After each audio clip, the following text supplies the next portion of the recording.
U.S. troops readying to go to Europe, 8,500 on heightened alert. To make sure that we're ready to bolster the NATO alliance. As President Biden sends a military missive to President Putin, and the UK's Prime Minister warns. Invading Ukraine from a Russian perspective is going to be a painful, violent and bloody business. Biden briefed European leaders for an hour and a half, looking for a cohesive front. I had a very, very, very good meeting, total unanimity with all the European leaders. Supporting a NATO buildup. It's happening already. Additional warships and fighter jets being positioned in member countries close to Ukraine. We are considering to further enhance our presence in the eastern part of the alliance. This could include the deployment of additional NATO battle groups.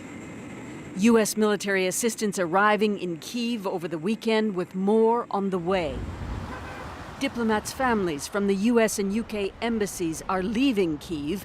Canada so far is not withdrawing staff. Safety of Canadian diplomats and their families is, of course, paramount, and we will continue to be there for Ukraine.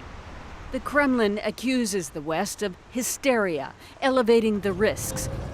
But Putin shows no sign of de-escalating, sending more military into Belarus. That country key to the crisis, says a former U.S. ambassador.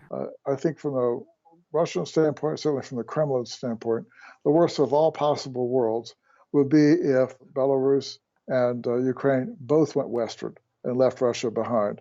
I think that's, to some extent, one of the motivators of why the Russians are creating this crisis now. And Susan, why the change here in the U.S. position?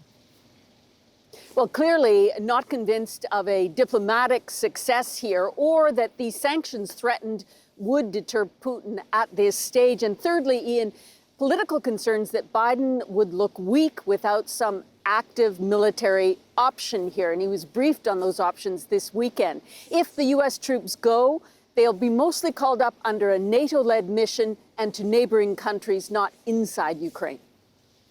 Thanks, Susan. You're welcome.